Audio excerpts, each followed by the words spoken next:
ओम शांति। दोस्तों, एक कहानी स्मृति में आती है। एक राजा ने बहुत बड़े विद्वानों को अपने दरबार में बुलाया और अपने हाथ में एक मच्छर को रखा और उसको मुट्ठी में दबाकर उनसे बोला कि आप में से जो बताएगा कि ये मच्छर मरा हुआ है या जिंदा है तो उसको मैं पुरस्कृत करूंगा। सभी लोग अचंभित रह गए।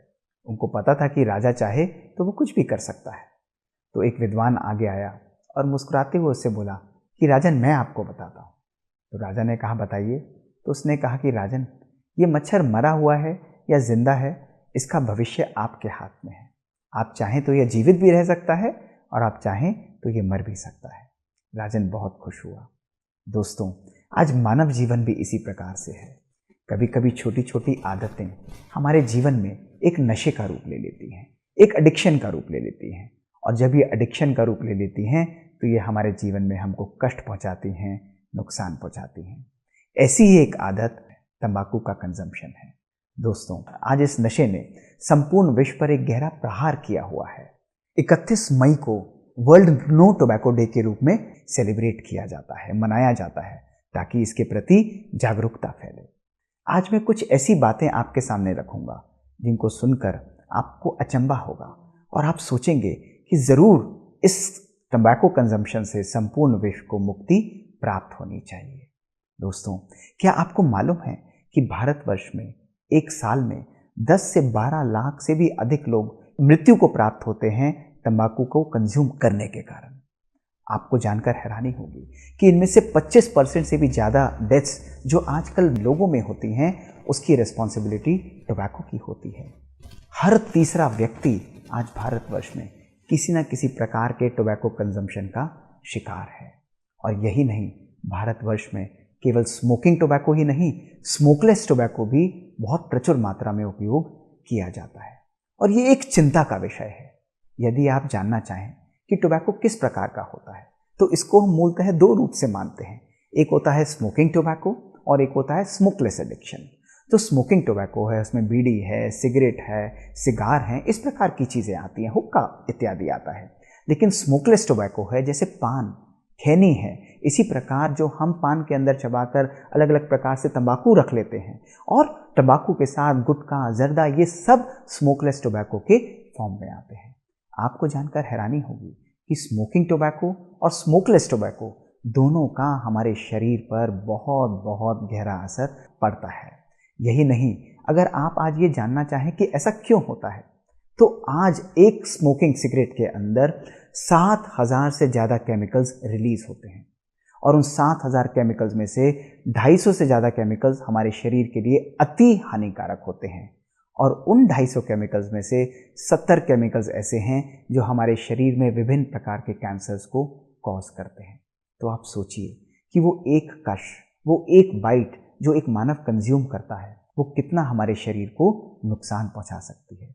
यदि आप जानना चाहते हैं कि क्या क्या असर तंबाकू के हमारे शरीर पर होते हैं तो इसको हम ब्रॉडली दो कैटेगरीज में डिवाइड कर सकते हैं।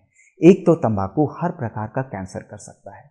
जैसे हम देखें कि कैंसर हमारे लंग का कैंसर है, हेड और नेक का कैंसर है, ब्लड कैंसर्स हैं, पेट का कैंसर है, किडनी का कैंसर है, पैंक्रियास का कैंसर है, ब्लैडर, यूरिनरी ब्लैडर का कैंसर है, फीमेल्स में सर्विक्स का कैंसर है, और इसी प्रकार जो हमारी आंतड़ियां हैं, इंटेस्टाइन्स हैं, उनका कैंसर, इन सब में टोबैको का प्रूवन रोल है।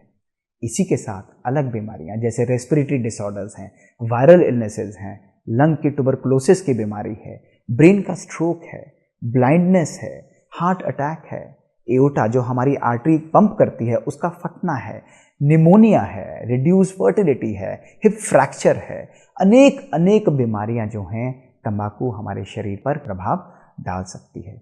यही नहीं, ट्यूबरकुलोसिस जो आज एक एपिडेमिक का रूप है, यदि कोई व्यक्ति टोबैको को कंज्यूम करता है तो ट्यूबरकुलोसिस के होने के चांसेस उस व्यक्ति में 3 गुना ज़्यादा बढ़ जाते हैं। और ये भी मैं आपको स्पष्ट करना चाहता हूँ कि चाहे आप स्मोकलेस टोबैको लें या स्मोकिंग टोबैको लें, दोनों का शरीर पर बहुत गहरा असर पड़ता है। तो आज बहुत आवश्यक हो जाता है कि हम इस टोबैको से मुक्ति प्राप्त करें। आज के कोविड के समय में ये और भी इम्पॉर्टेंट है। कई लोग हमसे पूछते हैं कि अगर मैं टोबैको कंज्यूम करता हूँ या स्मोकिंग करता हूँ तो क्या मेरे को कोविड होने के चांसेस ज़्यादा हैं? नेचुरली आपको कोविड होने के चांसेस ज़्यादा हैं। और यही नहीं, यदि कोई व्यक्ति स्मोकिंग करता है तो उसके अंदर मैनिफेस्टेशंस ऑफ कोविड वो भी बहुत ज़्यादा बढ़ जाती हैं, क्योंकि ये नेचुरली इनका चोली दामन का साथ की तरह बन जाता है। और जो लोग च्यूइंग टोबैको लेते हैं तो उनके अंदर कॉन्टैक्ट होने के कारण, हैंड टच होने के कारण और कोविड होने के चांसेस सिग्निफिकेंटली बढ़ जाते हैं। तो WHO की स्ट्रॉन्ग रिकमेंडेशंस हैं कि तंबाकू को किसी भी फॉर्म के कंजम्पशन को इमीडिएटली स्टॉप करना चाहिए। ये हमारे शरीर पर ही प्रभाव नहीं डालता, ये हमारे एनवायरनमेंट पर भी एक बहुत गहरा प्रभाव डालता है। डिफॉरेस्टेशन है, फॉरेस्ट रिसोर्सेज हैं, इनको भी ये कंप्लीटली डिस्ट्रॉय करता है। आपको हैरानी होगी कि टोबैको कंजम्पशन और टोबैको की जो खेती है वो हमारे सॉइल न्यूट्रिएंट्स को कंप्लीटली डिस्ट्रॉय करती है और नॉर्मल फ्लोरा और फौना, जो हमारे जंगल हैं, जो हमारे खेत हैं, उनको उगने से भी ये कहीं ना कहीं रोकती है दोस्तों। और आज एक और बात मैं आपको स्पष्ट करना चाहूँगा। यदि आप कहें कि भाई मैं तो टोबैको कंज्यूम नहीं करता, लेकिन मेरे परिवार वालों में कोई करता है या कोई व्यक्ति मेरा साथी या मित्र है वो करता है, तो दोस्तों इसको कहते हैं सेकेंड हैंड स्मोकिंग, और ये भी बहुत बहुत हानिकारक है। भारतवर्ष में 52% जो हमारे एडल्ट्स हैं वो सेकेंड हैंड स्मोक से प्रभावित हैं। और ये सेकेंड हैंड स्मोक ही नहीं, जब ये स्मोक हमारे शरीर के ऊपर, हमारे कपड़ों पर, हमारे बिस्तर पर, हमारे दरवाज़ों पर लगातार स्मोकिंग करने के कारण डिपॉजिट हो जाता है, तो ये थर्ड हैंड स्मोकिंग का रूप ले लेता है और उसका भी हमारे शरीर पर बहुत गहरा प्रभाव पड़ता है। आपको जानकर और आश्चर्य होगा कि 25 to 35% increase in heart disease और heart attack because of second hand smoking होता है। इसी के साथ एस्थमा है, रेस्पिरेटरी डिसऑर्डर्स हैं, लंग कैंसर है, स्ट्रोक है, आप इससे भी प्रभावित हो सकते हैं यदि आप डायरेक्ट स्मोकिंग नहीं कर रहे लेकिन उस स्मोक को केवल पैसिवली इनहेल कर रहे हैं। और एक और बात मैं आपको बताना चाहूँगा कि सेकेंड हैंड और थर्ड हैंड स्मोक को तो हमें बिल्कुल अवॉइड करना ही है, लेकिन आज स्मोकिंग एक नए रूप से भी हमारे यंगस्टर्स के सामने उभर कर आई है, और वो है ई सिगरेट्स, जिसको हम ई सिग्स के नाम से जानते हैं, जिसको हम ई हुक्कास के नाम से जानते हैं, जिसको हम वेप पेन के नाम से जानते हैं या टैंक सिस्टम्स के नाम से जानते हैं। कई लोग कहते हैं कि एक ऑल्टरनेट सिस्टम है जिसका प्रभाव कम है, लेकिन मैं आज आपको स्पष्ट करना चाहता हूं कि ई सिगरेट्स हैं, उनके अंदर भी निकोटीन, अल्ट्राफाइन पार्टिकल्स जो हमारे शरीर के लिए, लंग्स के लिए बहुत बहुत हानिकारक होते हैं, टॉक्सिक होते हैं, एडिक्टिव होते हैं, सीवियर कैंसर्स और ब्रेन के डेवलपमेंट को हैम्पर कर सकते हैं। ये सब प्रभाव ई सिगरेट्स हमारे शरीर पर डालती है। इसलिए ई सिगरेट्स का कंजम्पशन भी स्ट्रांगली डिस्करेज करना चाहिए, उसको हमें बिल्कुल भी कंज्यूम नहीं करना चाहिए। तो दोस्तों, जब हम प्रभाव को जान लेते हैं, हमको मालूम है कि किसी भी प्रकार की स्मोकिंग, किसी भी प्रकार का टोबैको कंजम्पशन हमारे शरीर के लिए बहुत बहुत हानिकारक है, तो एक प्रश्न उठता है कि इसको छोड़ने का मुझे फ़ायदा कैसे मिलेगा और किस मात्रा में मिलेगा। तो एक बहुत इंटरेस्टिंग बात मैं आपको बताता हूँ कि जैसे ही आप टोबैको का कंजम्पशन बंद करते हैं, सिगरेट स्मोकिंग बंद करते हैं, विद इन 20 मिनट्स, केवल 20 मिनट के अंदर आपका हार्ट रेट और आपका ब्लड प्रेशर नॉर्मलाइज हो जाता है। 12 घंटे के अंदर आपके शरीर के अंदर जो कार्बन मोनोऑक्साइड के टॉक्सिक लेवल्स हैं वो धीरे धीरे नॉर्मल आ जाते हैं। 2 से 12 हफ्ते जब आप स्मोकिंग छोड़ देते हैं तो आपके ब्लड की सर्कुलेशन इंप्रूव हो जाती है और आपका लंग का फंक्शन ग्रेजुअली इंप्रूव होने लगता है। और 1 से 9 महीने के बाद आपकी शॉर्टनेस ऑफ ब्रेथ है, आपकी कफिंग है, आपका लंग का सिस्टम बहुत प्रैक्टिकली नॉर्मलाइज हो जाता है। भले ये रिस्क कंप्लीटली नॉर्मलाइज ना हो, लेकिन काफ़ी हद तक इसका फंक्शन जो है वो रिस्टोर हो जाता है।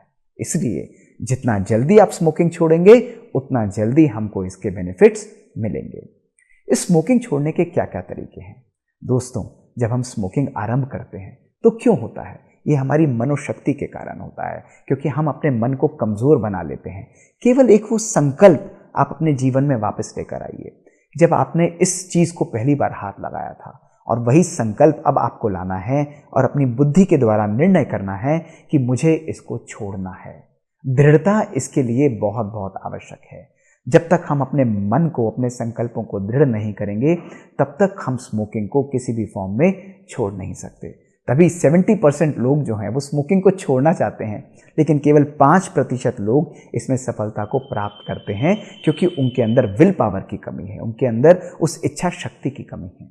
सरकार ने इसके लिए बहुत बहुत एफर्ट्स लिए हैं। वर्ल्ड हेल्थ ऑर्गेनाइजेशन ने भी बहुत सारे प्रोटोकॉल्स बनाए हैं, जिसके लिए लेजिस्लेटिव पॉलिसीज़ हैं, नेशनल टोबैको कंट्रोल प्रोग्राम्स हैं।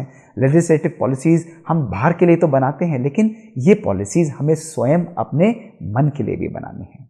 कभी कभी एडिक्शन जब बहुत सीवियर हो जाता है तो हमको ऑल्टरनेटेड सपोर्ट सिस्टम्स को लेना होता है, जिसके अंदर अलग अलग प्रकार के ड्रग्स हैं, लाइक ब्रुप्रोपायोन हैं या और भी चीज़ें हैं, जिनको हम डॉक्टर की कंसल्टेशन में, जो एक ड्रग स्पेशलिस्ट हैं, एडिक्शन के स्पेशलिस्ट हैं, उनसे कंसल्ट करके हम इससे मुक्ति प्राप्त कर सकते हैं। तो इसको हमें एक मास मूवमेंट की तरह दोस्तों लेकर चलना है। और यदि मैं आपको बताऊं को इसका सिंपल जो फॉर्मूला है, वो फॉर्मूला है फर्स्ट 5A फॉर्मूला। और वो 5A फॉर्मूला क्या है? Ask about the use.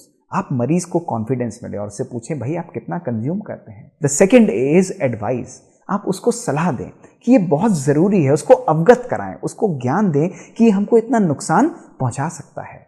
तीसरा है असेस जब तक आप नहीं करेंगे कि उसका कमिटमेंट लेवल कितना है, क्या बैरियर्स हैं जिसके कारण वो इसको कर नहीं पाता है, उसके अंदर क्या ऐसी इच्छा शक्ति की कमी है, आप उसको ऊपर स्ट्राइक करें। और चौथा है असिस्ट। आप उसको सहयोग दें, केवल बातों से नहीं, अपने मन की शक्ति के द्वारा उसके ऊपर हाथ रख के कि यू हैव द कैपेबिलिटी, आप इसको कर सकते हैं। और पांचवा है अरेंज। आप उसको रेगुलरली फॉलो अप करें। केवल एक बारी एडवाइस देके काम नहीं चलेगा। अक्सर जो एडिक्शन के मरीज होते हैं उनको रेगुलर और लॉन्ग टर्म फॉलोअप की भी ज़रूरत पड़ती है।